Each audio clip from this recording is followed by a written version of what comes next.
ছয় দফা দাবি আদায়ে বিক্ষোভ মিছিল করছেন রাজশাহী পলিটেকনিক ও সার্ভে ইনস্টিটিউটের শিক্ষার্থীরা। নগরীর ভদ্রামোড় থেকে এই বিষয়ে আরো জানাতে যুক্ত হচ্ছেন সহকর্মী বুলবুল হাবিব। হাবিব, রাজশাহীর কি অবস্থা বর্তমানে? শিক্ষার্থীরা কি বলছেন এবং তারা অবরোধ এখনো চালিয়ে যাচ্ছেন কিনা জানাবেন বিস্তারিত।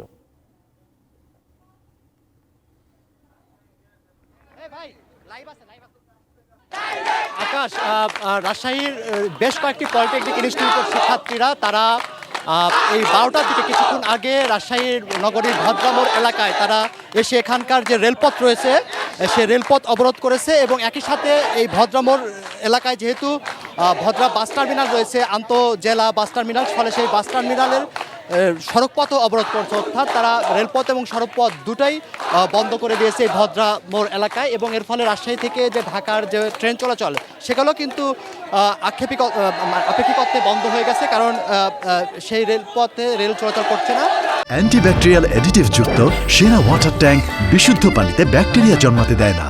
আমরা দেখেছি যে বেলা 11:30টার দিকে রাজশাহীর সরকারি পলিটেকনিক ইনস্টিটিউট থেকে রাজশাহীর সরকারি পলিটেকনিক ইনস্টিটিউট, রাজশাহী সরকারি মহিলা পলিটেকনিক ইনস্টিটিউট, সার্ভে ইনস্টিটিউট এবং বাংলাদেশ পলিটেকনিক ইনস্টিটিউট, এই চারটি পলিটেকনিক ইনস্টিটিউটের কয়েক সহস্রাধিক শিক্ষার্থী তারা বিক্ষোভ মিছিল নিয়ে এসে এই যে ভদ্রা মোড়ে সে মোড়ে অবস্থান নিয়ে রেলপথ এবং সড়কপথ অবরোধ করে দেন। এবং তারা বলছে যে সারা দেশে যে ব্লকেট কর্মসূচি চলছে সেই কর্মসূচির সাথে তারা একাত্মতা প্রকাশ করে তাদের এই কর্মসূচি চলছে।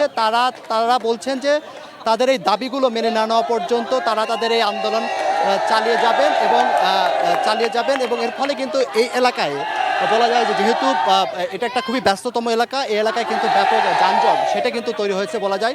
তো শিক্ষার্থীরা যে দাবিগুলো নিয়ে কথা বলছেন, আপনারা কেউ কথা বলতে চান কিনা, আসলে আপনাদের দাবি নিয়ে কথা বলতে চান কিনা? একটু আপনাদের আন্দোলন কতক্ষণ চলবে?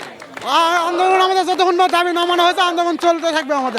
আমাদের দাবি না যতক্ষণ পর্যন্ত মানবে ততক্ষণ আমাদের থেকে কঠোর আন্দোলন নামবো।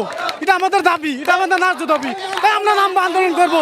আর আমি চাই সারা বাংলাদেশে সব পলিটিক্যাল একত্র হয়ে যাতে আন্দোলন করে। এটা